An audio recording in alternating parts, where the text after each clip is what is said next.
Bonnie Parker and Clyde Barrow. Two lovers, two criminals, two names that became the most famous outlaw story America ever told. Hollywood gave you the glamorous version. A handsome man, a beautiful woman, fast cars and blazing guns across Depression-era Texas. The truth was smaller, uglier, and sadder than any of it. She weighed under 90 pounds and could not walk. He carried the scars of a prison farm that broke him at 20.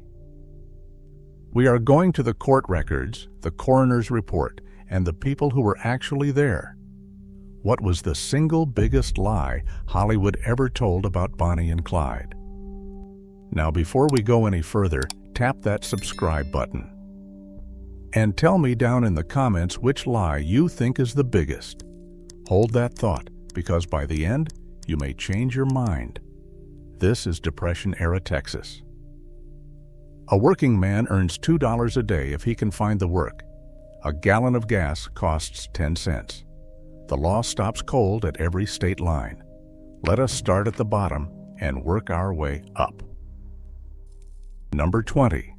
The bodies on the table in Arcadia. Clyde Barrow stood 5'7" and weighed roughly 130 pounds. Bonnie Parker was 4'11", under 90 pounds. The morgue photographs show two people who look a full decade older than their actual ages. Clyde was 25. Bonnie had not yet turned 24. Warren Beatty, the man Hollywood chose to play Clyde in 1967, stands 6'2". Faye Dunaway is 5'9". The first lie was the simplest. They made them tall and golden. The real Bonnie and Clyde were small, malnourished, and worn down to nothing. Today, the average American man stands 5'9" and weighs 200 pounds. Clyde Barrow would have vanished in a crowd. Number 19. The wedding ring. Bonnie Parker married Roy Thornton on September 25, 1926. She was 6 days from her 16th birthday. Thornton drifted, stole, and landed in prison. Bonnie never saw him again. She also never divorced him. And she never took off his ring. It sat on her left hand through every mile and every gunfight and every cold night in the car. It was still there when the coroner examined her body. Every film presents Bonnie as unattached, free for the love story. The ring is never in the script, but it was on her hand. The most famous outlaw sweetheart in American history was another man's wife the entire time. Number 18. West Dallas was not a neighborhood. It was a camp town. The Barrow family arrived from a failed farm near Tellico in Ellis County around 1922. Henry and Cumie Barrow and their children lived under their wagon. No floor, no walls, in a floodplain beside the Trinity River. Eventually a tent, then a shack on Eagle Ford Road. No plumbing, no electricity. Today, the median household earns over $70,000 a year. The Barrows would not register on a modern ledger. The movies show modest housing. Clyde did not choose crime out of rebellion. He grew up in a family that slept in the mud. Number 17. Name the gang. Clyde, Bonnie, Buck Barrow, Clyde's older brother, Blanche, Buck's young wife who never wanted any part of it, W.D. Jones, 16 years old. Henry Methvin, early 20s. Raymond Hamilton, 20, rode along for a stretch. That is the whole roster, not seasoned professionals. 2 brothers, 2 young women, and a teenager from the same poor corner of Dallas. Hollywood casts grown men and implies an organized criminal outfit. The real Barrow gang was a car full of kids and in-laws who had run out of places to go. Number 16. The real take. A Sims oil station in Texas, $5. A grocery store in Sherman, less than 10. Their biggest confirmed bank job brought in roughly $1,500. That was the single best day they ever had. Most jobs would not fill a gas tank twice. The 1967 film opens on a bank robbery and builds the whole story around it. Banks were the exception. Gas stations, country stores, and filling stations were the daily work. In today's dollars, their average haul would barely cover a bag of groceries at the corner market. They were not masterminds. They were hungry people stealing whatever they could reach. Number 15. The car was the house. Clyde stole Ford 5.8s and nothing else. Fastest production car on the American road. He drove at night with the headlights off on back roads he had memorized by feel. The gang slept sitting up. They ate cold beans straight from the tin. Weeks passed without a roof.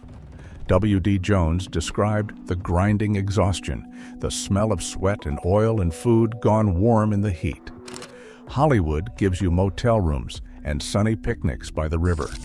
The truth was, 5 people crammed into a sedan that never stopped, with nowhere safe when the sun came up. The freedom of the open road. That is what the movies call it. The truth was a cage on wheels.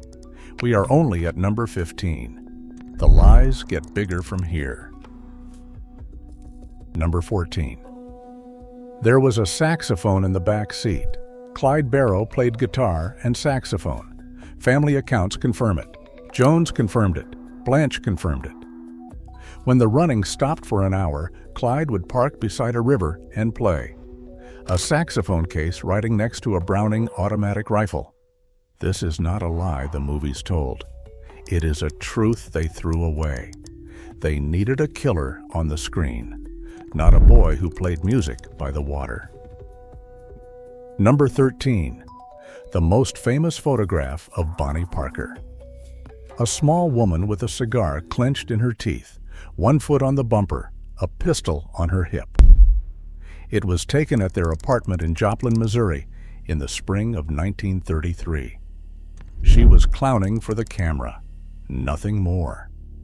When police found the film after the April 13th raid and the image hit every paper in the country, Bonnie was furious. She told her mother, Emma, she did not smoke cigars. She was a girl from Dallas who cared deeply how she was seen. The entire gun mall legend was built on a joke she never wanted published. She spent the rest of her short life trying to outrun it. Number 12. 2 rolls of undeveloped film. April 13th, 1933. Joplin, Missouri. Police hit the apartment on Oak Ridge Drive. The gang shot their way out.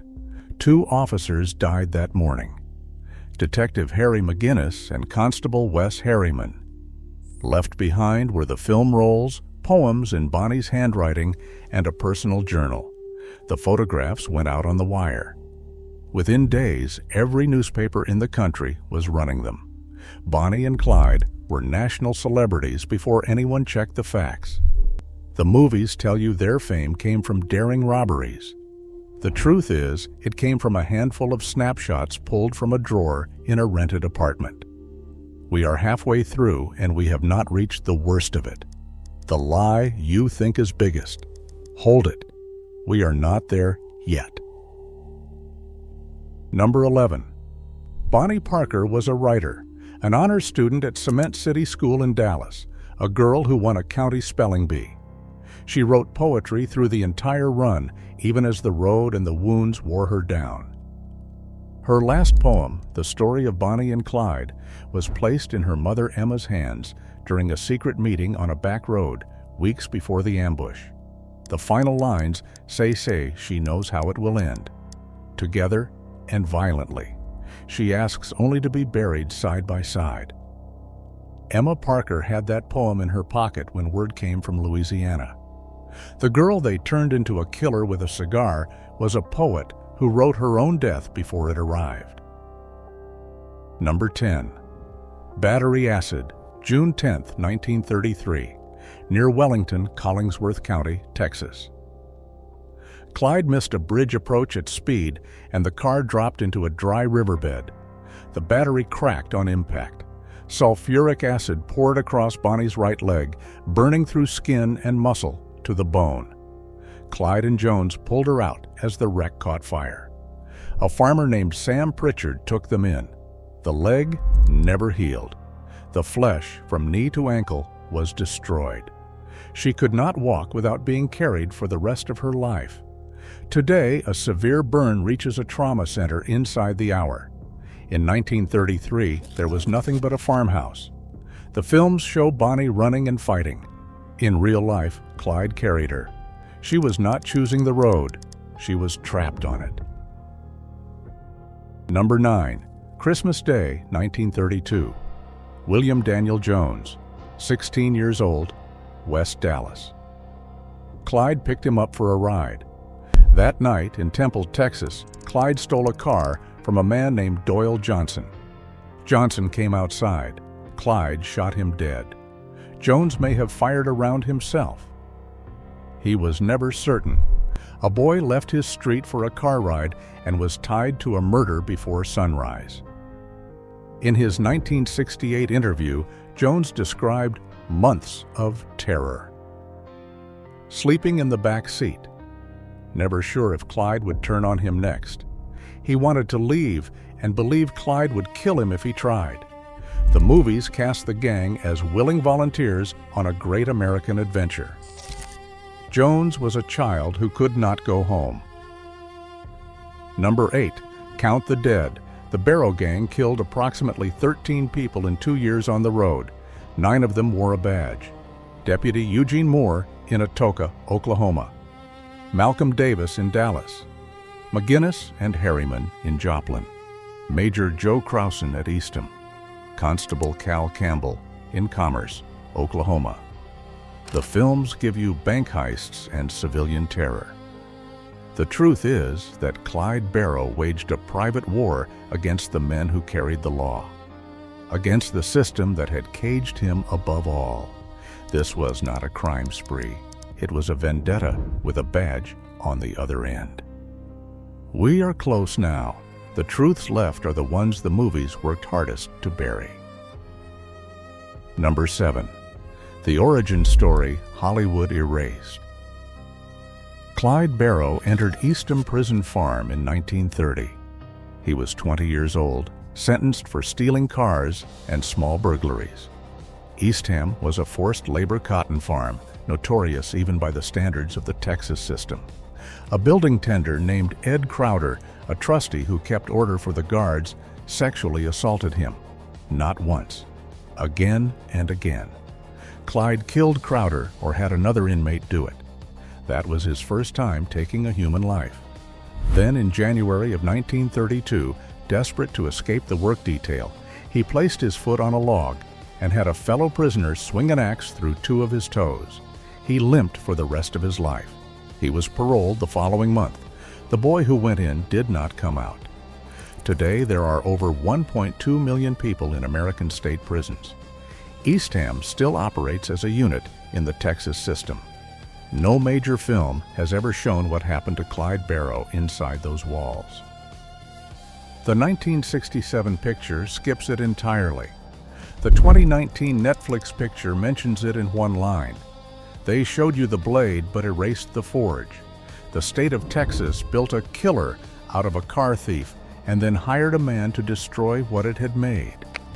Remember number 7. Every killing, every mile, every desperate night on the road begins right here. Number 6. January 16, 1934. Clyde went back. He arranged for weapons to be planted near the Eastham work line. That morning, armed convicts broke from the fields.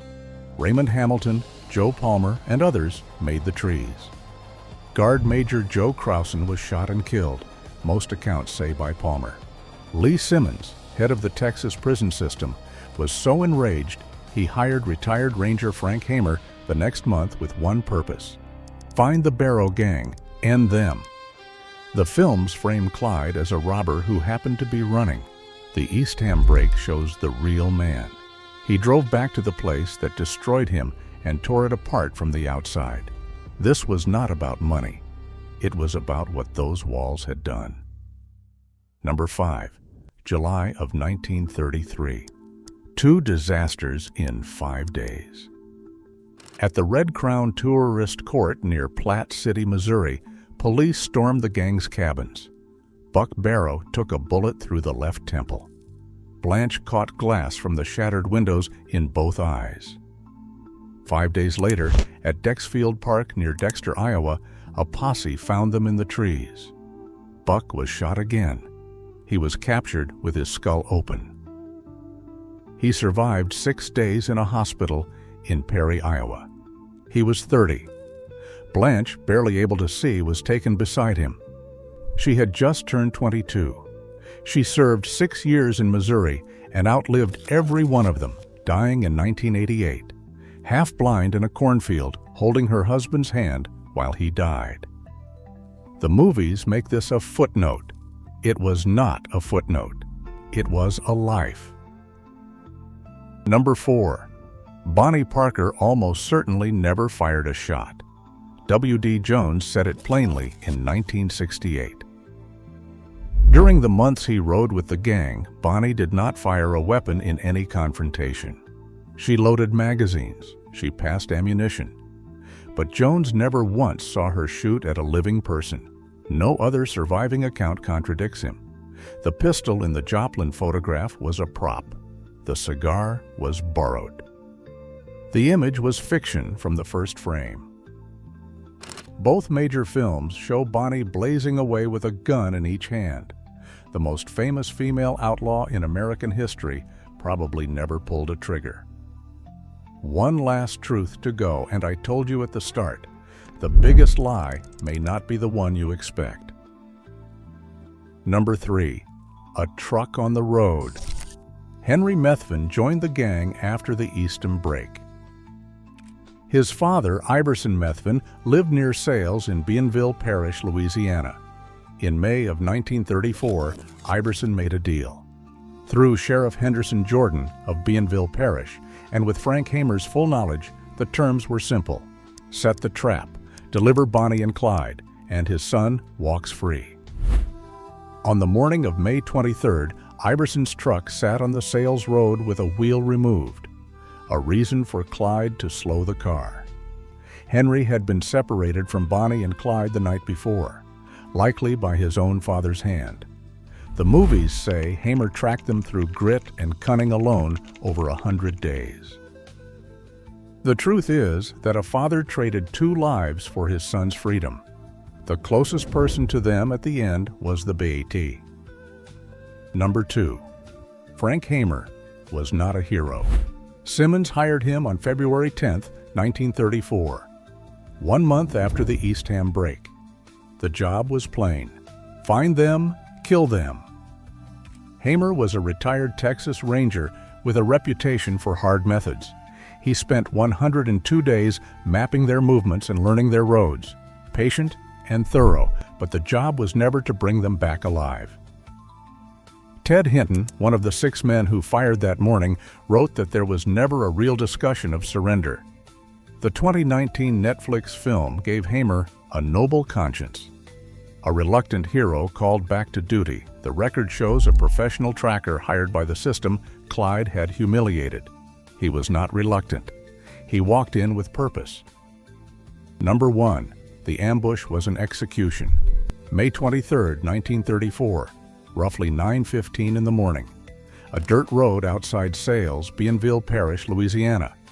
6 men in the brush: Hamer, Galt, Alcorn, Hinton, Jordan, Oakley. Clyde was driving in his socks. Bonnie had a sandwich in her lap. When Iverson Methvin's truck appeared on the road ahead, Clyde slowed. The 6 men opened fire, approximately 130 rounds in roughly 16 seconds. Neither Bonnie nor Clyde returned a single shot. The car rolled forward into an embankment with both of them still inside. The parish coroner, Dr. J.L. Wade, counted roughly 25 entrance wounds on Clyde, 23 on Bonnie. Then the crowd came. Hinton described people dipping handkerchiefs and shirt sleeves into the blood pooling under the car. Someone tried to cut off Clyde's ear. Someone reached for a finger. Women cut locks of Bonnie's hair with scissors they had brought from home. The undertaker in Arcadia, C.F. Bailey, had to lock the doors of the funeral parlor against the mob. Every film gives them a final moment, a look between them, a breath, a hand reaching across the seat. There was no moment.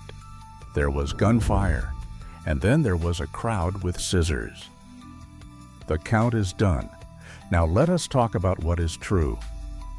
The legend says Bonnie and Clyde were free, two rebels who chose the open road and loved fast and died on their own terms. That is the story Hollywood sold for 60 years. Lay it against the record. A girl whose leg was burned to the bone who had to be lifted from the car every time it stopped. A boy the prison system hollowed out at 20 and sent back empty. A stolen car they could never stop. Cold food, no sleep. And for the last year, the certainty that they were already dead. They were not free. They were trapped in motion. Bonnie wrote it in her poem, handed it to her mother on a back road, and climbed back into the car. Who built the lie? The press built it first in 1933 when they took the Joplin photographs and turned a joke into a national sensation. The image was locked before anyone checked the facts. Then Jan Fortune's book, Fugitives in 1934, paid for by the families. The first romantic varnish over a brutal story. Then Arthur Penn in 1967. Beatty and Dunaway, glamorous and untouchable. Eastham, never mentioned. Depression-era desperation turned into a glamorous road picture.